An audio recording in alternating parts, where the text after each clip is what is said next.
మీ business ఏదైనా మీ ఊర్లో promotion చేయాలంటే అది సుమన్ టీవీతోనే సాధ్యం. ఇప్పుడే సంప్రదించండి. మేము గత 20 సంవత్సరాల నుంచి పొగాకు పండిస్తున్నాం. మాకైతే ఈ సంవత్సరం ఫస్ట్ నుంచి పొగాకు ఒడిదుడుకులుగా ఉంది. మా ఏరియాలో ఎక్కువ మామిడి దిగుబడి అయింది.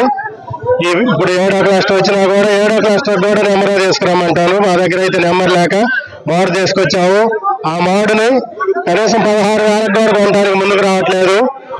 వీళ్ళు ఎంత కొంటారు అనేది మాకు అర్థం కావట్లేదు. ఇంతని చెప్పి మాకు కరెక్ట్ అయిన రేట్ ఇస్తామని చెప్పి మామిడంతా కొనుగోలు చేసే లాగా కంపెనీలు దిగొచ్చే వరకు మాకు ధర్నా చేయాలని నిర్ణయించుకున్నాము. ఆ రోజు వరకు బోర్డు ఆపి రైతులందరూ ధర్నా చేయాలని ఒక నిర్ణయం తీసుకున్నాము. రైతులకు న్యాయం జరగాలని మేము కోరుకుంటున్నాము. కొండేపి పొగాకు బోర్డు దగ్గర ధర్నాకు దిగాము. మాకు రైతులకి పొగాకు ఏలం కేంద్రం తీసుకురాగానే మాకు మామిడి చెక్కులు అనేవి పచ్చబేళ్ళు అసలు కొనటం లేదు. అలాగే ఇప్పుడు జరిగే క్లస్టర్ 7వ క్లస్టర్ జరుగుతుంది. మాకు బ్యారనీకి 42 క్వింటాలు వస్తే ఆల్రెడీ మా 6 క్లస్టర్లు అయిపోయినాయి. ఎంతసేపు ఉన్నా నెంబర్ తేండి అంటున్నారు. మాడు పచ్చ మొత్తం వెనక్కేస్తున్నారు. దీన్ని దృష్టిలో పెట్టుకొని మాకు ఎటువంటి బయర్ల జోక్యం కానీ ఇలాంటి వాళ్ళని అందరినీ సంప్రదించి గిట్టుబాటు ధర కల్పించాలి. ఈ విషయంలో ప్రభుత్వం జోక్యం చేసుకొని మాకు పొగాకు రైతులకి నిధులు విడుదల చేస్తేనే న్యాయం జరుగుతుంది.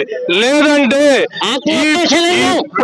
పొగాకు రైతులు ఈ చుట్టుపక్కలలో ఆత్మహత్యలు జరుగుతాయి. ఖచ్చితంగా మాకు ప్రభుత్వం జోక్యం చేసుకోవాలి. ఇది సమస్య ప్రభుత్వం జోక్యం చేసుకొని స్పందించినంత వరకు మా కొండేపి క్లస్టర్ బోర్డుని నిలిపివేయాలని సమపూర్తిగా రైతులందరూ నిర్ణయం తీసుకుంటున్నాం. అందరికీ నా నమస్కారాలండి. ఎకరాకు వచ్చేసి 70,000 నుంచి 80,000 వరకు ఖర్చు అవుతుంది. టొబాకో పండించిన రైతులకి బ్యానీకి వచ్చేసి 10 ఎకరాలు వేస్తున్నాం. 10 ఎకరాలు వేసి పండించి బేలు కట్టి డోర్ తీసుకురావాలంటే దాదాపు 14 నుంచి 15 లక్షల వరకు ఖర్చు అవుతుంది. నీరంతా కూడా ఈ కంపెనీ అంతా ఓళ్ళ మీద తిరిగి మమ్మల్ని ప్రోత్సహించి మమ్మల్ని గట్టి నిర్బంధం పెట్టేసి మీరు పండించండి, ఎంత బాగాకైనా మేము కొంటాము, ఎంతకైనా కొంటాము, డిమాండ్ ఉంది, మంచి డిమాండ్ ఉంది అని చెప్పి వైట్ బర్రెలు వేయడం జరిగింది. నల్ల వైట్ బర్రెలు వేయడం జరిగింది. ఈ టొబాకో ఇది దొరపాగా కంటే ఇప్పుడు మేము అమ్మే పొగాకుని దొరపాగా కూడా వాళ్ళు మొత్తం కంపెనీ వాళ్ళందరూ కూడా వచ్చేసి పల్లెల మీద పడి గ్రామాల మీద పడి మీరు పండించండి, దీనికి మంచి డిమాండ్ వచ్చింది, మీకు ఇబ్బంది లేదు, మీరు మంచి రోజులు వచ్చి మీరు బాగా బతుకుతారు, 2-3 సంవత్సరాలు బాగా గిట్టుబాటు రేటు ఉంటుంది. నిన్న సీజన్లు కూడా చెప్పిన సంఘటనలు ఈ కంపెనీలలో వచ్చేసి ఆ ఆశప్పుడు మేమంతా కూడా ఏదో కొంచెం 4 రూపాయలు సంపాదించుకున్నాం అనే దృక్పథంతో కొన్ని వీధి బాధలు ఉన్నాయి. కాబట్టి రైతుల సంఘం మీకు అందరూ తెలియలేదు, ఎన్నో ఇబ్బందులు ఎదుర్కొంటా ఉన్నారు.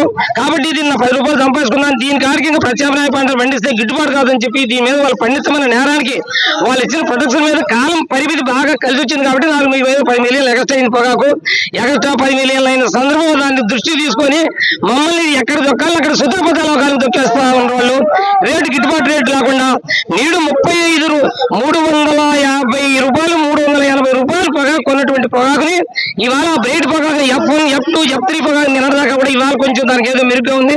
నిన్నదాకా కూడా దాన్ని కూడా 18 రూపాయలు 19 రూపాయలు కొనరు. లో గ్రేడ్ దాదాపు 22 నుంచి 28, 30 వరకు ఉన్నటువంటి సగటు రేటు ఈ సంవత్సరం 16 రూపాయలు 160 రూపాయలు చేస్తే పోలది. ఇవాళ మాకంతా కూడా బ్యారీకి వచ్చేసేసి 40 క్వింటాలు లో గ్రేడ్ తెలిసింది, 14 క్వింటాలు 15 క్వింటాలు హై గ్రేడ్ తెలిసింది. హై గ్రేడ్ అమ్మి ఈ లో గ్రేడ్ ఇంటికాడ ఉంచుకొని తీసుకొచ్చి ఇది 3 రూపాయలు చేసేపాటు ఇది 7వ క్లాస్ జరుగుతుంది. 7వ క్లాస్ జరుగుతుంది. ఇంకా బ్రేడ్ చేసుకోమంటారు. బ్రేడ్ మా దగ్గర ఎక్కడుంది? మాకు పండుగ ఈ కాలం గుణ్యంగా ఈ కాలం వైపరీత్యం ఎక్కువ ఆల్పట్టాలా మాకంతా కూడా లో గ్రేడ్ వచ్చింది. లో గ్రేడ్ తీసుకొచ్చినప్పుడు ఇది 7 క్లాసులు జరిగిన కొనాలి కదండి. నేను 3వ క్లాస్ నుంచి కొనుగోలు చేశాను.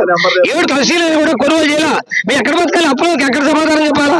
ముఠా వాళ్ళకి డబ్బులు ఇవ్వలేక డ్రైవర్కి డబ్బులు ఇవ్వాలా? ఎక్కడ వచ్చి ఇచ్చేటట్టు సరుకు పడిన సరుకు ఇంట్లో పెట్టుకొని డ్రైవర్లు కానీ వాళ్ళకి సగాలు ఇవ్వడం జరిగింది. ఇంకా కొందరు సగాలు ఇవ్వాలా? వాళ్ళు మీరు ఎవరి పక్షంలో మేము మా రూట్లో మేము సర్టిఫికేట్ ప్రకారం ఫాలో అవుతూ లాయర్లు పెట్టుకొని కోర్టుకి వెళ్ళిపోతాం. మీరు 7 క్లాసులు అయిపోయిన తర్వాత ఇంకా డబ్బులు ఇచ్చేది ఎక్కడ? నేను వాళ్ళ ఆవేదన వాళ్ళ బాధలు మా చెప్పి మా బాధలు బాబు తమ్ముడు మాకు టైం ఇవ్వండి, మరి రేపు కోటాలు అమ్ముతారు, రేపు కోటాలు అమ్ముకొని వచ్చేసి ఇస్తాము, రేపు కోటా నుంచి 7వ క్లాస్ అండి, 7వ క్లాస్ తప్పనిసరిగా లో గ్రేడ్ కొంటండి, ఆ డబ్బులు మీకు ఇస్తామని చెప్పి వాళ్ళు కాళ్ళు కట్టాలు పట్టుకొని 10 ఆడుకుంటాను. 7వ క్లాస్ అయిన అయినా కూడా ఈ లోకేట్ కొనకపోగా ఒకరికొకరు సిండికేట్ అయ్యి థియేటర్స్ అంతా కూడా వాళ్ళకి యూనియన్ అయ్యి మొత్తం కూడా థియేటర్స్ అంతా వాళ్ళు మొత్తం ఒక ఇండికేట్ అయ్యి బ్రైర్లకి మీరు కొనబాకండి, మీరు 1-2 కొనుక్కోండి నాకు ఇష్టం అని చెప్పి బ్రైర్లు భయపడుతుండ్రు. ఇదంతా కూడా సిండికేట్ వాళ్ళకంతా కూడా థియేటర్స్ కి వాళ్ళ దృష్టి తీసుకెళ్లి వాళ్ళ సూపరింటెండెంట్ గారు కానీ బ్రైర్లు కానీ ఈ రకంగా ధర్నా చేస్తుండ్రు. వాళ్ళు కొన్నవరు ఇది మోతే చేస్తారు, సమస్య చాలా పెద్ద భారీగా ఇది సమస్య బయలుదేరుతుంది అని చెప్పేసి వాళ్ళకి నిర్ణయించుకొని థియేటర్స్ ద్వారా వాళ్ళ ఆదేశాలు తీసుకొని ఇవాళ లోకేట్ కొనమని మా ఆవేదన.